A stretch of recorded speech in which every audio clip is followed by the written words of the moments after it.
नमस्कार दोस्तों, उम्मीद करता हूँ आप सब बिल्कुल ठीक होंगे और क्लास लेने के लिए आप सभी बिल्कुल तैयार होंगे। बिना परेशानी के आप सभी का स्वागत है और चलिए क्लास को स्टार्ट करते हैं। हाँ जी। और बताओ। Good evening sir, good evening मैं बॉय, व्हाट्स अप। स्टार्ट करते हैं। क्लास में काफ़ी सारे बच्चे हैं जैसे करुणा गौतम, सलोनी चौधरी, मनीषा कुमारी, अरमान पेरिया, रिशु त्रिपाठी, चांदनी ओझा, अक्षिता, आकांश, दीपांशु, प्रियल और दिमान पटेल, दिपाशा, अभेंद्र गौतम, वरिंद्रा, अर्पित ओझा, विकास, प्रिंस यादव और भी बहुत सारे बच्चे बहुत सारे क्लास में आ चुके हैं। We are starting the class. जैसे कि आप सभी जानते हैं कोई आम क्लास नहीं है, पूछता है भारत में मैं जीत राणा स्वागत करता हूं आप सभी का। This is very specific and special class for you, right. चलो दिमान भाई स्टार्ट करते हैं। अरे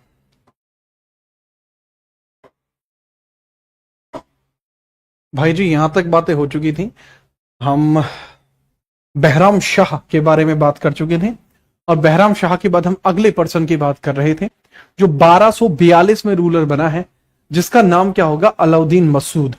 Alauddin Masud became the next ruler in 1242। 1242 में रूलर बना है क्योंकि बहराम शाह 1242 तक रहा था, तो अलाउद्दीन मसूद आपको नया रूलर देखने को मिलता है। ठीक है, चलो तो हेडिंग डाल लीजिए अलाउद्दीन मसूद। ठीक है, चलो यार भाई, कल क्लास तो टाइम पे ही हुई थी, लेकिन मुझे लगता है कि कुछ ग्लिच रहा और आपके पास तक बात नहीं पहुंच पाई। हेडिंग डाल दीजिए अलाउद्दीन मसूद।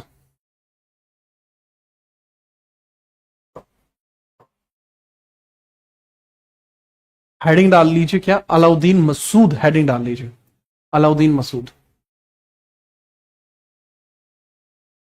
अलाउद्दीन मसूद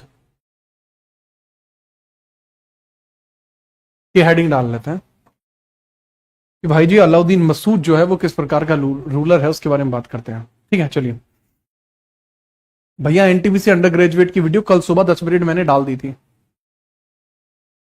ठीक है राहुल। अलाउद्दीन मसूद, अलाउद्दीन मसूद। वैसे इस वीडियो को आप यहां से कंटिन्यू कर सकते हो, कोई दिक्कत नहीं होगी। अलाउद्दीन मसूद की हम बात कर रहे हैं। अलाउद्दीन मसूद का जो शासनकाल है वो स्टार्ट होता है 1242 से और चलता है 46 तक। 1242 से 46 तक चलता है। ये बहराम शाह का भतीजा है और ये रुकनुद्दीन फिरोज का लड़का है। Son of Ruknuddin Firoz and grandson of Iltutmish. Grandson of Iltutmish, grandson of Iltutmish, grandson of Iltutmish, Iltutmish, Iltutmish का पोता है ये। इल्तुतमिश का पोता,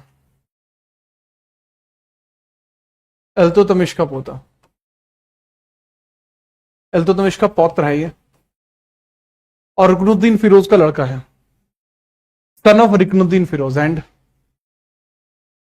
सन of Ruknuddin Firoz, son of Ruknuddin Firoz, son of Ruknuddin Firoz.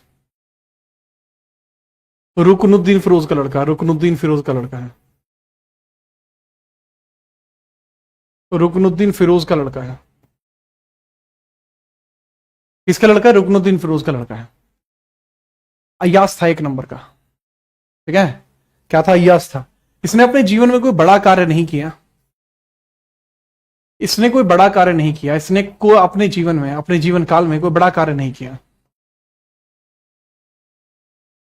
इसने अपने जीवन काल में कोई बड़ा कार्य नहीं किया, कोई बड़ा कार्य नहीं किया, कोई बड़ा कार्य नहीं किया, बड़ा कार्य नहीं किया। So he didn't make any big work in his life. He didn't make any great work. He didn't make any great work. He didn't make any great work in his life. In his life. कि अपने जीवन काल में इसने कोई बहुत बड़ा कार्य नहीं किया। अपने जीवन काल में इसने कोई बहुत बड़ा कार्य नहीं किया, बहुत नॉमिनल से काम इसने किए हैं, तो याद रखिएगा। ठीक है, और उसके बारे में हम बात करते हैं।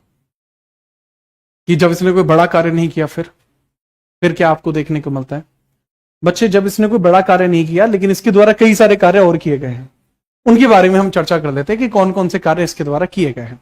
Now we talk about that कि भैया कौन कौन से कार्य हैं जो इसने करे। ठीक है, चलो जी।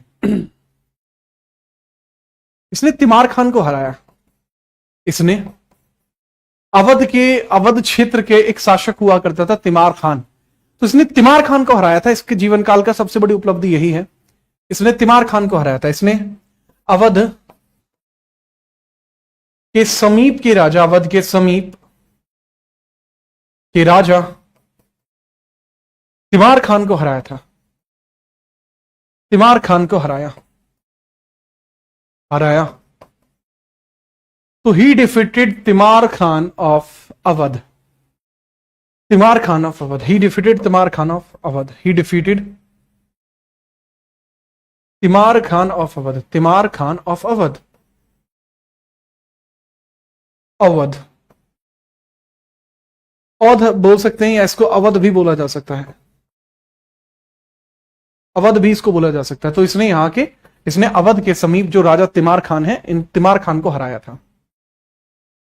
अवध के समीप के राजा तिमार खान को इसने हराया। Okay sir, no issue, nothing to worry about, कोई टेंशन की बात नहीं है सर, आपने सही बता दिया, हम याद रखेंगे। ठीक है भाई जी। तो यहां पे आपको देखने को मिलता है कि अवध के अंदर जो तिमार खान था उसको इसने हरा डाला। ठीक है, इसने उसको हरा डाला। उसके बाद क्या होता है सर जी? चलो जी, इसने हराया तो हराया, इसने और भी बहुत तगड़े काम किए। ठीक है, अब वो देखते हैं हम, और भी बहुत तगड़े काम आपको क्या देखने को मिलते हैं, बताइए सर जी। देखो, जो अलाउद्दीन मसूद है, इसके बाद इसने क्या काम करा? इसके पश्चात उसने सिर्फ मदिरा का सेवन करा और यह एक अयोग्य शासक बन गया। अवध कहां है, का है अवध? यार ये वाला जो क्षेत्र है जो आपको देखने को मिलता है, जो लखनऊ वाराणसी के आसपास का जो area, that is basically Awadh. Right Dharmendra, की बात है भाई, बताऊं। दूसरी बात बाबू, आपको यहीं पर यह पता लगती है कि इसके बाद इसने केवल मदिरा का सेवन किया और अय्याशियां की। इसके पश्चात इसने केवल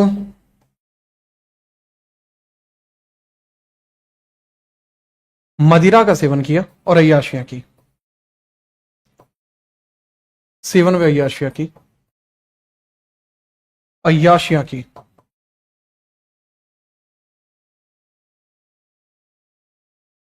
He only drink the liquor. He only drink liquor. इसने खाली और खाली यहां पे लिक्वर पिया है। इसने खाली और खाली यहां पे लिक्वर पिया है। ठीक है, याद रखिएगा।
ठीक है बच्चे।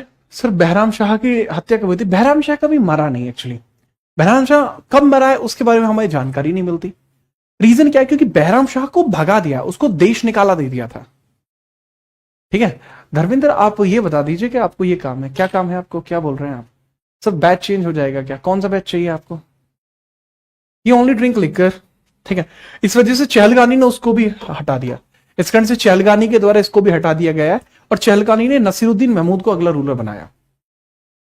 सो Chahalgani removed him, Chahalgani removed him, so Chahalgani removed him, removed him, Chahalgani ने उसको भी हटा दिया, चहलगानी के द्वारा उसे हटाया गया, चहलगानी द्वारा उसे हटाया गया, चहलगानी द्वारा उसे हटाया गया,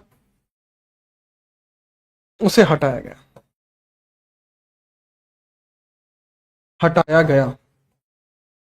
तो चहलगानी के द्वारा उसको भी हटाया गया, चहलगानी ने उसको भी कह दिया कि हटो बच्चों, चहलगानी के द्वारा उसको भी हटाया गया। हाँ, एसएससी का स्कोर कार्ड आ जाएगा, आगे आ तो गया था, सुबह में ही आ गया था।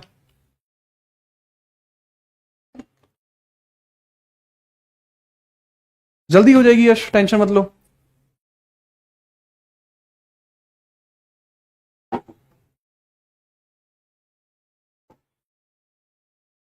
Thank you.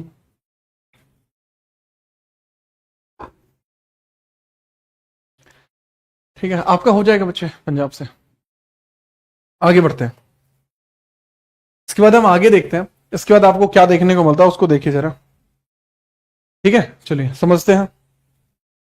42 से 46 के बाद आगे बढ़ते हैं। अलाउद्दीन मसूद हो गया, तो अब नेक्स्ट आप रूलर लिख लेंगे नसीरुद्दीन महमूद। चहलगानी कौन था सर? चहलगानी मैंने बताया 40 पीपल्स का ग्रुप था। अगला शासक कौन बनता? नसीरुद्दीन महमूद। आज ये खत्म हो जाएगा, ठीक है। शासक कौन बनता? नसीरुद्दीन महमूद, नसीरुद्दीन महमूद, नसीरुद्दीन महमूद बनता है। कौन बनता? नसीरुद्दीन महमूद। आपको अगला रूलर देखने को मिल गया है। Who is this Nasiruddin Mahmud? Nasiruddin Mahmud कौन है ये? Who is this Nasiruddin Mahmud? तो नसीरुद्दीन महमूद जो था, इसके बारे में अगर हम बात करें, नसीरुद्दीन के बारे में, इसका टेन्योर कितना रहा है सर? 1246 से लेकर 65 तक, 1246 से लेकर 65 तक। इसको भी चहलगानी के द्वारा ही नियुक्त किया गया है। He was also appointed by the चहलगानी। चहलगानी को ही, ये भी चहलगानी के द्वारा ही अपॉइंट हुआ है। अपॉइंटेड बाई चहलगानी। चहलगानी बहुत स्ट्रांग हो चुकी है। Appointed by Chahalgani, appointed by Chahalgani, by चहलगानी। इसको भी चहलगानी के द्वारा ही अपॉइंट किया गया है। लिखिए,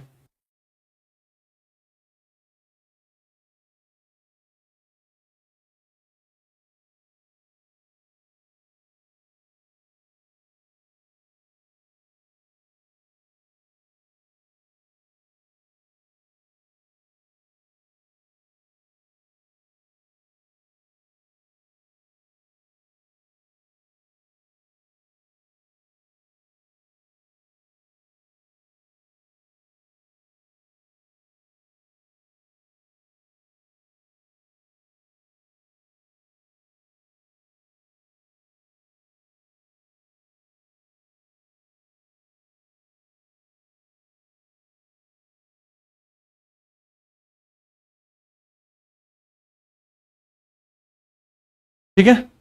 मैं पहले ही बता चुका हूं, चहलगानी कोई आदमी नहीं है Kanika. Chahalgani is group of 40 peoples. Chahalgani याद नहीं है क्या? चहलगानी ने नियुक्ति की है, नहीं नहीं, नियुक्ति की, नियुक्ति की। चहलगानी ने एक नियुक्ति की है, तो याद रखना, अपॉइंटेड बाय द चहलगानी। तो चहलगानी ने नियुक्ति की है, तो याद रखना चहलगानी कौन है, इसके बारे में थोड़ा सा याद रखना। ग्रुप ऑफ 40 पीपल्स है, ग्रुप ऑफ 40 पीपल्स है, ग्रुप ऑफ 40 पीपल्स, 40 लोगों का समूह है, याद रखिएगा। अब हम बात करते हैं इसके द्वारा किए गए प्रमुख कार्य। ये जो था नसीरुद्दीन महमूद है क्या? अब बहुत सारे बच्चों के दिमाग में ये भी आता है कि सर नसीरुद्दीन महमूद तो मर गया था। ये भी आता है कि सर नसीरुद्दीन महमूद तो मर गया था। ये नसीरुद्दीन महमूद वो नहीं है। यह माना जाता है कि, माना जाता है, हमारे एक राइटर हैं आरसी मजूमदार, वो अलग मानते हैं, और जो मेहता साहब हैं अपने, वो अलग मानते हैं। तो यह माना जाता है कि वह, यह माना जाता है कि यह इल्तुतमिश का पौत्र है, कि यह इल्तुतमिश का नाजायज पौत्र है, इल्तुतमिश का नाजायज पुत्र है, का नाजायज पुत्र है, पौत्र, ना जायज, जायज, नाजायज पुत्र है। पुत्र स्लैश पौत्र हैं। कहने की बात यह है कि लोगों के द्वारा यही माना जाता है कि ये संबंध तो इसका है, बट वो लॉजिकल नहीं है, एग्जैक्ट नहीं है, राइट। तो भैया ये तो सर ये कैसी बात हुई? अरे भाई ये सीधी बात है, ये सर्टिफाई नहीं हो पाता। अच्छा हमें ये कैसे पता? अच्छा इल्तुतमिश का पुत्र है, ये बात मैं सर्टिफाई कर सकता हूं या फिर कोई भी सर्टिफाई अगर करेगा तो उसके लिए बुक कौन सी है? फिर एक किताब आया करती थी, तबाकत ए नसीरी, किताब है तबाकत ए नसीरी, उसके अंतर्गत ये बात बताई गई है। इसके बारे में जानकारी का सोर्स क्या है? इसके बारे में जानकारी का सोर्स हसन निजामी की किताब, नहीं रुक जाओ, इसके साथ बारे में एक बुक आती है जिसका नाम है तबाकत ए नसीरी, जो मिनहाज उस सिराज ने लिखी है। तबाकत ए नसीरी, तबाकत ए नसीरी। तो तबाकत ए नसीरी लिखी किसने है सर? ये मिनहाज उस सिराज ने लिखी है, मिनहाज ने लिखी है, ये मिनहाज उस सिराज ने लिखी है, उस सिराज, मिनहाज उस सिराज के द्वारा लिखी गई है, याद रखना। किसने लिखी है भाई जी? ये मिनहाज उस सिराज के द्वारा लिखी गई है। नाजायज को क्या बोलते हैं? Alleged, he was alleged, he was alleged son और ग्रैंडसन ऑफ इल्तुतमिश। ठीक है, याद रखो। ये आपका क्लियर हुआ। देन हम आगे बढ़ते हैं। इसके बाद क्या आता है सर? इसके द्वारा किए गए प्रमुख कार्य। पहली बात तो इसका बचपन गरीबी में बीता, इसका बचपन गरीबी में बीता, इसका बचपन गरीबी में बीता, गरीबी में बीता। इसका जो बचपन था भाई जी वो गरीबी में बीता था। ठीक है, his childhood was in poverty, childhood was in poverty. इस वजह से हमें पता लगता है कि ये पता क्या था कि इल्तुतमिश ने संबंध बनाए थे एक महिला के साथ जो कि बदायूं में रहा करती थी, तो उसी का बेटा ये नसीरुद्दीन था। ठीक है, चलिए, ये क्लियर नहीं हो पाता कि ये जो इल्तुतमिश है इसका पिता है या दादा है, ये क्लियर नहीं हो पाता। ठीक है, चलिए। सर ये बताना जरूरी था क्या कि वो गरीबी में रहा था? हाँ, बताना जरूरी था। इससे हमें क्लियर पता लगेगा कि ये जुलाहा भी था, यह जुलाहा था, जुलाहा था, ही वॉज, ठीक है, जुलाहा, स्वीवर, स्वीवर, सुवीवर, स्वीवर, सीवर। अभी सीवर आपको देखने को मिल जाएगा। सीवर, सीवर का मतलब होता है जो जुलाहे होते हैं, राइट। सीवर समझते हैं ना? जुलाहा जो हैंडीक्राफ्ट का काम करते हैं, जो टोपी सीते हैं, टोपी सीने वाले, टोपी सीने वाले। ठीक है, a person who make caps, person who make caps, person who make caps, who make caps, caps जो बुनता था, राइट। ये था जी, जुलाहा था। नेक्स्ट हम आगे बढ़ेंगे देन। ठीक है सर, जुलाहा तो हो गया, कोई दिक्कत नहीं है। और सर जैसे मैंने बताया इसका बचपन गरीबी में बीता था, ये जुलाहा था। इसको भी पूरी कुरान याद थी तो इसको भी कुरान खान कहते थे। ही ऑल्सो मैस्मर द कुरान, इसको भी कुरान खान कहते थे, इसको भी कुरान खान कहा जाता था, इसको भी कुरान खान कहा जाता था।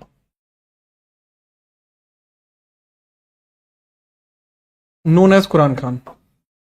It was also known as Quran Khan. Known as Quran Khan. Known as Quran Khan.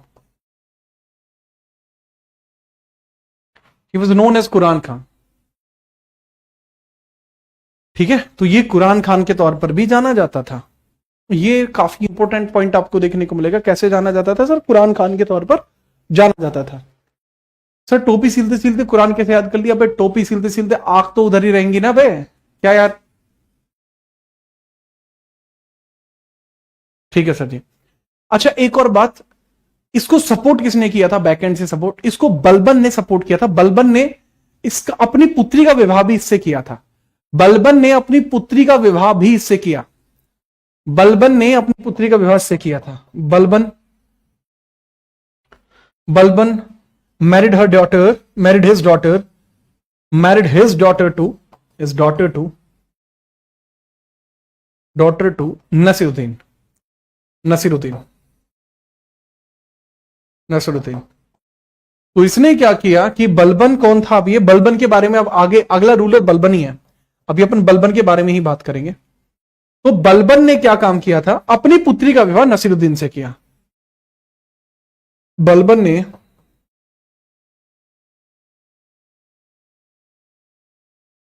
अपनी पुत्री का विवाह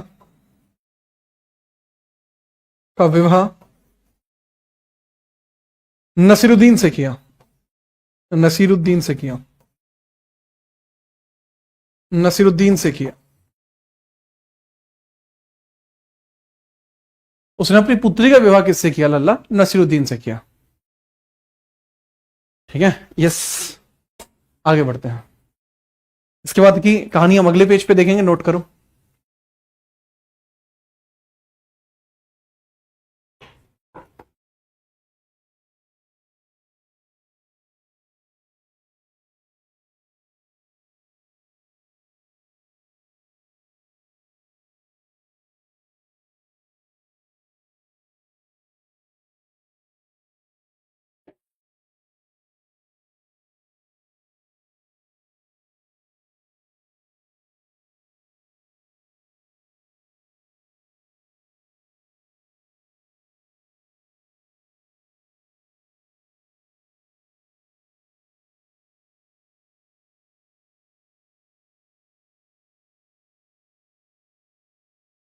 नोट कर लिया आपने?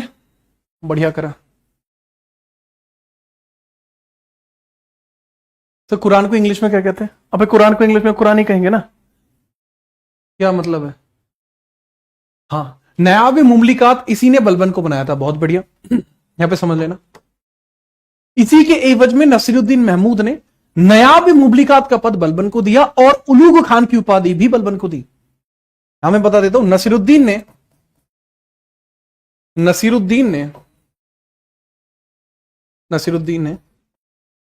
उलूग खान की उपाधि, उलूग खान की उपाधि,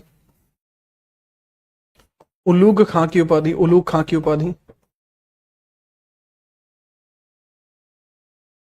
उलूग खां की उपाधि प्लस दूसरी उपाधि इसके पास कौन सी थी सर? एक तो चलो ठीक है, उलूग खां की उपाधि हो जाएगी, ठीक है, चलिए उलूग खां की उपाधि हो गई। दूसरा, नयाब मुमलिकात के पद पर, नयाब मुमलिकात, मुमलिकात, मुमलिकात पद किसको दिया? बलबन को दिया। ही कन्फ्रंटेड, या फिर कह सकते हैं he gave tribute to Balban by giving him a name Ulugh Khan. दूसरा, he sit he got sit Balban on the seat of Naib Mumlikat. ठीक है, चलिए।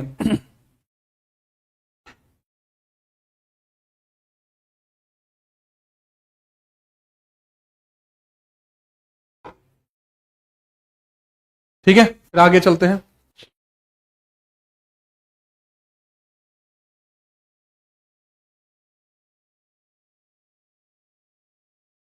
धर्मेंद्र बच्चे, मैं इसमें कुछ नहीं कर सकता जो आपने मुझे इशू बताया है। हिपोक्रेसी की भी कोई सीमा होती है, बिल्कुल, हिपोक्रेसी की भी कोई सीमा होती है।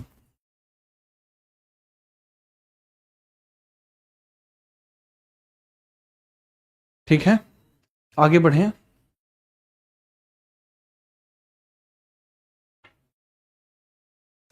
बोर्ड से पढ़ाने वाले, अरे बोर्ड से पढ़ाने वाले कब से टीचर हो गए भाई? मैंने कब पढ़ाया बोर्ड से? मतलब लिख के पढ़ा रहा होता हूँ, मुझे याद है, मुझे कोई इशू नहीं होता पढ़ाने में, बोलने में, लिखने में। ये बात, ये काम मैं पता नहीं कब से कर रहा हूं। मुझे तो युग युग बीत गए। ठीक है, तुम्हें क्या लगता है कि मतलब कितना पुराना, कितने साल से पढ़ा रहूंगा मैं? क्या रे, आगे आप देखो। अच्छा, हुआ गया कि नसीरुद्दीन महमूद को किसी ने भड़का दिया। किसी ने कह दिया कि ये बलबन जो है ना तेरी पार्किंग लगा देगा, बलबन जो है तेरी पार्किंग लगा देगा। तो भाई ये तो मैटर हो गया, बलबन चिढ़ गया इस बात पे, तो इसने नयाब मुमलिकात के पद से बलबन को हटा दिया। तो बलबन ने शायद उसकी हत्या कर दी, क्योंकि हमें साक्ष्य नहीं मिलते। ठीक है, चलिए। जैसा मैंने बताया कि नसीरुद्दीन ने नसीरुद्दीन नसीरुद्दीन महमूद ने बलबन को पद से हटाया, बलबन को, ठीक है, पद से हटाया, हटाया, और उसी वर्ष उसकी मृत्यु हो गई। अब यह हमें नहीं पता कि मृत्यु हुई है, हत्या हुई है, और उसी वर्ष उसकी मृत्यु हो गई, उसी वर्ष उसकी मृत्यु हो गई, उसकी मृत्यु हो गई, उसी वर्ष उसकी मृत्यु हो गई। He was died at that year. He was died at that year. ठीक है, चलिए, he died at that year. ठीक है, Naseeruddin remove Balban from post, remove Balban from post, died the same year, died in the same year, in same year. तो हमें पता लगता है यहीं से कि ये सब कुछ किसका करा धरा है, वो अलग ही लेवल पे आदमी था। ये कब की बात है, 1265 की। और इसी वजह से 1265 में गद्दी पर कौन बैठा? अगला शासक आपको कौन देखने को मिला, नेक्स्ट रूलर आपको कौन देखने को मिला? The next ruler at that time that was Balban. इस समय जो नेक्स्ट रूलर आपको देखने को मिलेगा वो बनेगा बलबन। बलबन, गयासुद्दीन बलबन पूरा नाम है, गयासुद्दीन बहारुद्दीन बलबन आपको देखने को मिल जाएगा। नेक्स्ट रूलर यहां पे बनता है बलबन।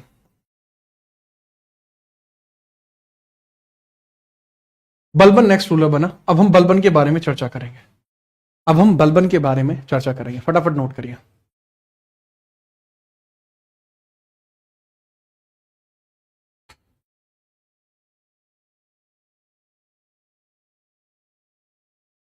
क्या रे विकेश, क्या विकेश दा, क्या विकेश दा, क्या भालो, का भालो केमन छे? हल्के में ले रहा था मुझे। हाँ।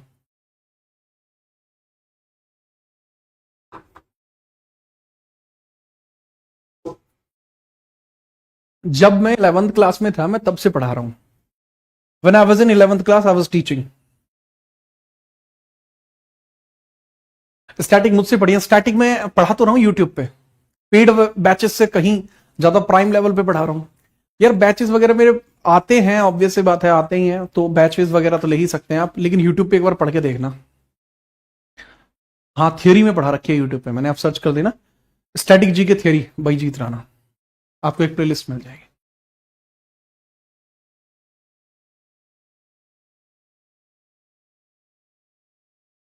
थैंक यू दीपक भाई। सर किस पद से हटाया था बलबन को? बलबन को नयाब मुमलिकात पद से हटाया था, नयाब मुमलिकात पद से, नयाब मुमलिकात के पद से, नयाब मुमलिकात के पद से हटाया था। ठीक है, चलिए, अब मजा आ गया। अभी आगे देख चौधरी, बलबन का टेन्योर बताओ, बलबन का टेन्योर कितना है? बलबन का टेन्योर कितना है भाई जी? बलबन का टेन्योर जाएगा 1265 से 87,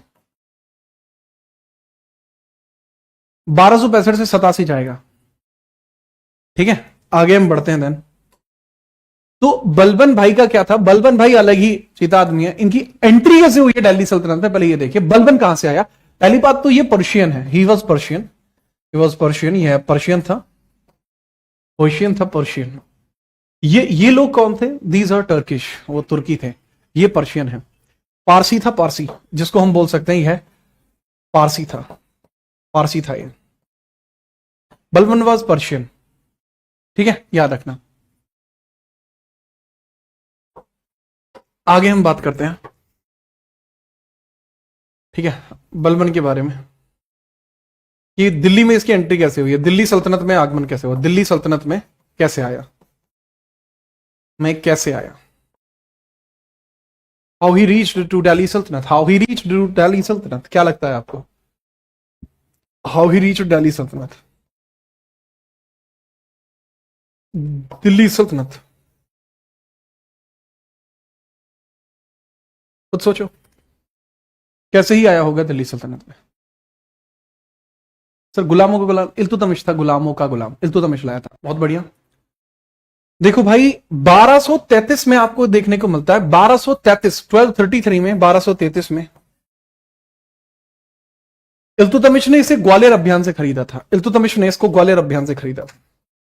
इल्तुतमिश ने ग्वालियर अभियान से खरीदा। इल्तुतमिश ने इसे ग्वालियर अभियान से खरीदा। ग्वालियर अभियान से खरीदा। अभियान से खरीदा। bought him from Gwalior expedition. Bought him from Gwalior expedition in 1233. Iltutmish bought from Gwalior expedition. Iltutmish bought from Iltutmish bought from Iltutmish bought him from Gwalior expedition. Bought him from Gwalior expedition. Gwalior. तो वहां पे कुछ Persian लोग आए हुए थे। हाँ, Persian लोग आए हुए थे। किस चीज के लिए आए थे पर्शियन? सर लोगों को बेच रहे थे, बस इसलिए। सर बेटी का ब्याह इसने करा तो दिया। तो he was a slave of slaves of slaves. हाँ भाई, he was slaves of slaves of slaves, क्योंकि इल्तुतमिश खुद गुलाम था। किसका? सर ऐबक का। ऐबक खुद गुलाम था। किसका? गौरी का। तो इस तरीके से ऐसे पूरी श्रेणी बनती चली जाएगी। ठीक है, याद रखिएगा। ठीक है,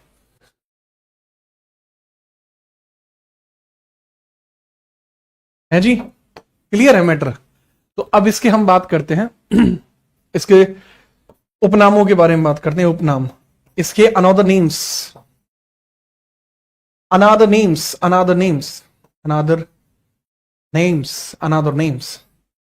तो इसके कुछ अन्य नामों की चर्चा भी अपन कर ही लेते हैं कि सर इसके कुछ अनदर नेम्स आप बता दीजिए। Do he have the another names? क्या उसके कुछ अनदर नाम थे, कुछ अन्य नाम थे?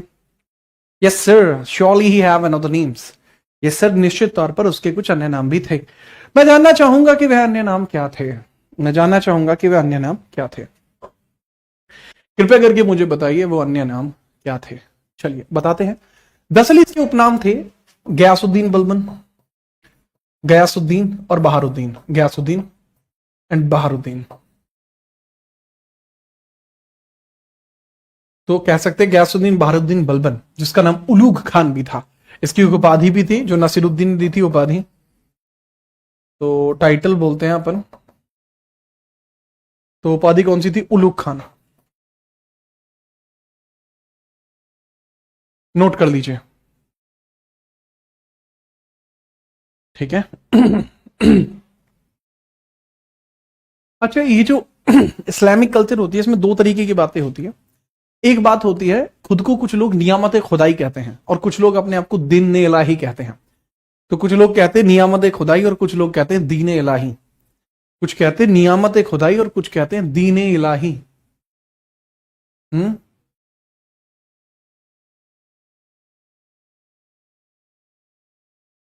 Sir Hindi to English translation sir से कहना, इंग्लिश भी सीखे। अरे समझ में नहीं आया आप क्या कहना चाह रहे हैं। I'm not understanding what you're saying, so that's why I'm like, what to say. तो वो क्या है मैं बताता हूं। देखो यार, दो तरीके की कल्चर पाई जाती है, ठीक है। दो तरीके की कल्चर पाई जाती है, मतलब इस्लामिक कल्चर में जो इस्लामिक रिवाज होता है उसमें दो तरीके की कल्चर पाई जाती है, जिनको एक्सप्लेन कर देता हूं यहां पे। इस पे एक्सप्लेन कर दूंगा, ठीक है। तो यहां देखो explanation. Just look at the explanation. Look at the explanation भाई जी। दो तरीके का एक्सप्लेनेशन हम देख लेते हैं, देख लीजिए। दो तरीके का एक्सप्लेनेशन। तो एक तो होता है भाई, तो इसमें आप लिख लेना tradition in Islamic culture. Title को हिंदी में क्या कहते हैं? लिख रखा है, ये मत करे करो तुम। देखो लिख रखा उपाधि। आयुष भाई तुम पिटने के काम करते हो। तो जैसा मैंने बताया इस्लामिक रिवाज है, जो इस्लामिक रिवाज है, इस्लामिक कल्चर है, इसमें दो बातें आती हैं। एक आती है नियामत खुदाई, नियामत खुदाई, नियामत खुदाई, खुदाई। और एक आती है दीन इलाही, सॉरी जिल्ले इलाही, नॉट दीन इलाही, दीन इलाही तो बहुत बाद में आएगा, आती है जिल्ले इलाही, जिल्ले इलाही, हिंदी में लिख लीजिए जिल्ले इलाही। और बेसिकली एक होती है नियामत खुदाई, लिख लीजिए नियामत खुदाई, नियामत ए खुदाई। दोनों में डिफरेंसेस क्या है बच्चे? जो नियामत खुदाई को मानते हैं, जो लोग नियामत खुदाई को मानते हैं, उनका मानना है कि सबसे ऊपर अल्लाह है। इनका मानना है सबसे ऊपर अल्लाह है। अल्लाह के बाद कौन है? पैगंबर, प्रॉफेट मोहम्मद। प्रॉफेट मोहम्मद है, प्रॉफेट, प्रॉफेट मोहम्मद। अब प्रॉफेट मोहम्मद तो हमेशा नहीं रहे, तो स्लैश डाल के खलीफा, खलीफा, और उसके बाद आएगा राजा, उसके बाद होता है किंग, राइट।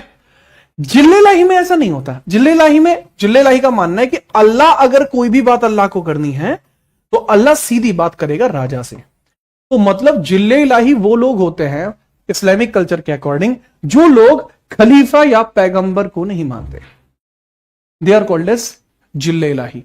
अकबर भी जिल्ले इलाही था, हां जी, अकबर भी खलीफा पद को नहीं मानता था। फिर तो सारे मुगल्स ऐसे ही हुए। जी हां, सारे मुगल्स ऐसे ही थे। मुगल्स खलीफा टर्म को नहीं मानते थे, इसी वजह से वो सुन्नी कहलाते थे। तो सर सुन्नी जो है वो खलीफा के एग्जिस्टेंस को नहीं मानते, नहीं मानते हैं यार, मानते हैं एग्जिस्टेंस को, मानते हैं कि हाँ खलीफा होते हैं, पर वो कहते हैं कि हमें उस पद की आवश्यकता नहीं है, हम उनसे कोई सर्टिफिकेशन नहीं लेंगे। ये पॉइंट होता है बस, ठीक है। ऐसा नहीं मानते, नहीं मानते हैं, बट जो शिया होते हैं वो स्पेसिफिकली मानते हैं, ठीक है, याद रखना। तो बलबन कौन सा था? तो Balban adopted the theory of जिल्ले इलाही। ही अडॉप्टेड थियोरी ऑफ जिल्ले इलाही, अडॉप्टेड जिल्ले इलाही थियोरी, जिल्ले इलाही थियोरी। इसने कहा कि भाई मैं जिल्ले इलाही हूं, है ना। इसने कहा कि भाई जी मैं हूं जिल्ले इलाही। अलग ही चीता था वैसे ये, ठीक है। इसके बारे में नेक्स्ट पेज पे बात करेंगे, फटाफट बताइए। नवरोज उत्सव इसी ने शुरू किया। दरअसल क्या था, ये बताना चाहता कि था कि वो एक पर्शियन है, और पर्शियन बताने के लिए इसने एक त्योहार की शुरुआत करी थी, जिस त्योहार को कहा जाता है नवरोज। तो इसने नवरोज त्योहार को भी शुरू किया। ही स्टार्टेड नवरोज फेस्टिवल, जो कि पर्शियन फेस्टिवल होता है। He started Navroz festival, he started Navroz festival.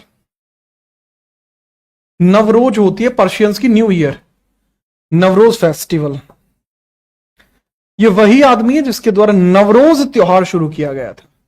बाबूजी, ये वही आदमी है जिसने नवरोज त्योहार को शुरू किया, नवरोज त्योहार। तो इसने क्या शुरू किया जी? इसने नवरोज त्योहार को शुरू किया था।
ठीक है भाई जी। नवरोज त्योहार एक तरीके से अगर देखा जाए वो न्यू ईयर होती है, पर्शियंस न्यू ईयर होती है। यस, हाँ, आगे बढ़े। Noted, that's perfect my boy. आगे हम हेडिंग डालते हैं, आगे समझते हैं आगे क्या हुआ। जो बलबन द्वारा किए गए प्रमुख कार्य, हेडिंग डाल लीजिए, बलबन द्वारा किए गए प्रमुख कार्य। टाइटल क्या? उलूग खान, ULUG। बलबन द्वारा किए गए प्रमुख कार्य, बलबन द्वारा किए गए प्रमुख कार्य, प्रमुख कार्य। Important works by Balban, important works by Balban. Important works by Balban. ये वही आदमी था जिसने चहलगानी को मरवा दिया। इसने चहलगानी को मरवा दिया था। संपूर्ण चहलगानी की हत्या इसी ने कराई थी। तुर्काने चहलगानी की का खात्मा कर दिया। तुर्काने चहलगानी का खात्मा कर दिया। तुर्काने चहलगानी का खात्मा कर दिया। गानी की समाप्ति कर दी। तुर्काने चहलगानी की समाप्ति। Abolished Turkan Chahalgani. Abolished Turkan Chahalgani. Abolished Turkan Chahalgani. Turkan Chahalgani. Turkan Chahalgani. ठीक है, चलो। ही स्टार्टेड सजदा और पाबूश नीति। स्टार्टेड सजदा एंड पाइबोश सिस्टम। सजदा पाइबोश सिस्टम। सजदा पाइबोश नीति। सजदा पाबोश नीति इसने शुरू की। इसने सजदा पाबोश को भी स्टार्ट किया था।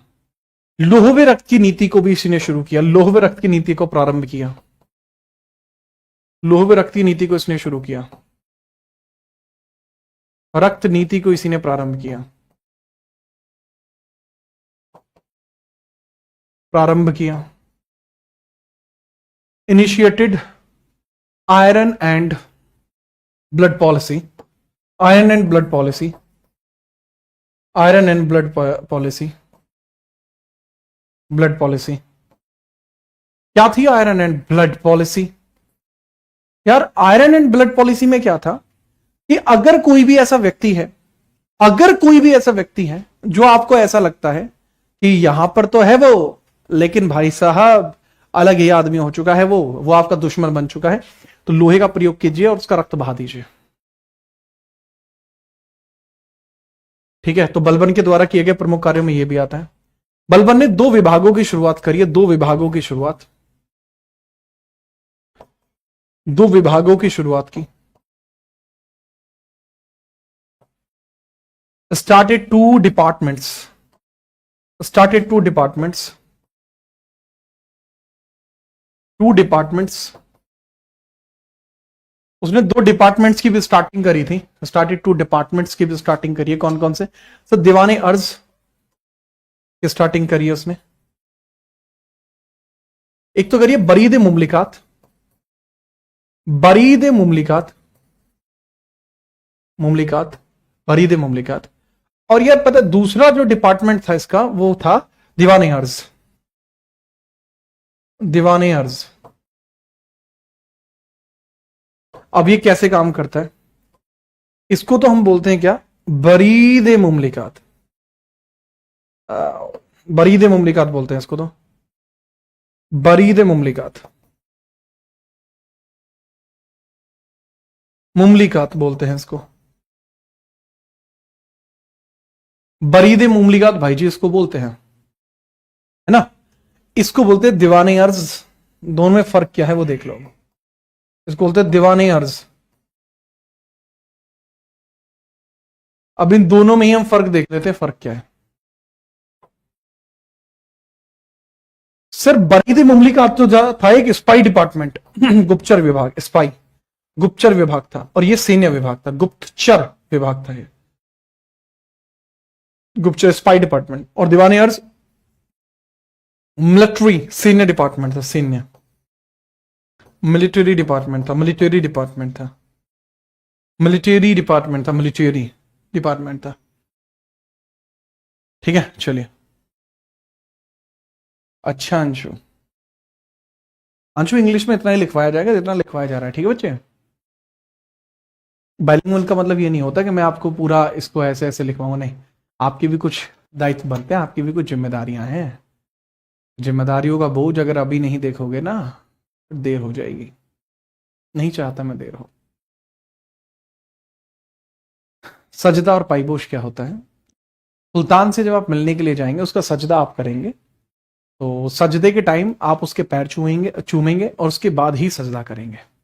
वो सजदा व पाइबोश नीति होती है।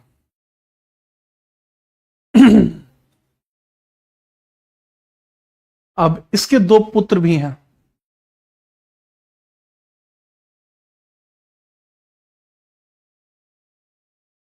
उनकी भी हम चर्चा करेंगे। नोट करो, फिर इसके दो पुत्रों की बात करते हैं।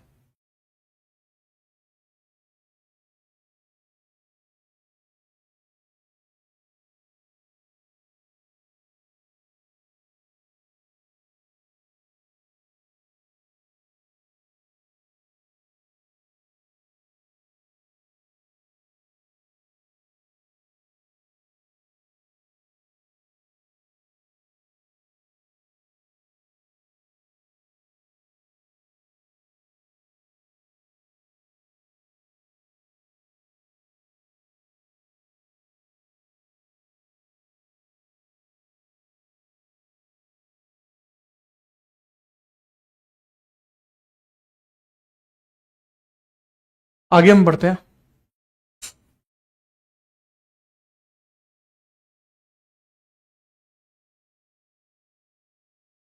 उलूक की इंग्लिश के समझा। उलूक का मतलब होता है someone who is more better in the battle, so that's why this is the person. Amir Khusro इसी के दरबारी थे। हाँ, अमीर खुसरो इसके दरबार में रहे हैं। ठीक है, नेक्स्ट हम बात करते हैं आगे। अब इसका ना एक बंगाल अभियान भी है तुगरिल खान के खिलाफ। इसका बंगाल अभियान भी है 1279 से लेके 81 के मध्य। बंगाल अभियान, बंगाल अभियान। तो बंगाल अभियान किसके खिलाफ है पूछा जा सकता है। बंगाल अभियान, expedition to Bengal, expedition to Bengal. Bengal आपको देखने को मिलता है, वो अगेंस्ट तुगरिल खान, अगेंस्ट तुगरिल खान, तुगरिल खान, तुगरिल खान, तुगरिल खान, तुगरिल, तुगरिल खान के अगेंस्ट था। अमीर हसन इसके दरबार में नहीं थे। अमीर हसन इसके दरबार, हाँ अमीर हसन अलाउद्दीन के में थे, वो तो ऋषु त्रिपाठी वो अलाउद्दीन के में थे। तो 1279 से 81 बंगाल अभियान आपको देखने को मिलता है जो कि तुगरिल खान के अगेंस्ट था। क्या इसमें सक्सेसफुल हुआ था? Balban was successful, Balban was successful, Balban was successful, Balban successful रहा था। इंपॉर्टेंट बात यह है कब हुआ था, 1281 में सक्सेसफुल हुआ था। इसके दो बेटे भी हैं, एक है प्रिंस मोहम्मद खान और दूसरा है Bukhara Khan, sons of Balban, sons of Balban. Balban के दो बेटे हैं, प्रिंस मोहम्मद खान, प्रिंस यानी राजकुमार, मोहम्मद खान, मोहम्मद खान, मोहम्मद खान। एंड दूसरा पर्सन है इसका, दैट इज बुखारा खान, बुखारा खान, बुखारा, बुखारा खान। उनके बारे में कल चर्चा होगी। ठीक है, चलिए आज के लिए इतना ही रहेगा। अब आपकी एक बहुत ही तगड़ी क्लास होने वाली है आज शाम को। टेम्पल्स के बारे में सारी की सारी बातें होंगी, और वो टेम्पल्स के बारे में बातें कहां पर होंगी बाबू? आज रात 8 बजे आपके अपने YouTube चैनल जीत राणा GS पर। आज के लिए इतना ही, मिलते हैं आपसे कल, तब तक के लिए जय हिंद, वंदे मातरम।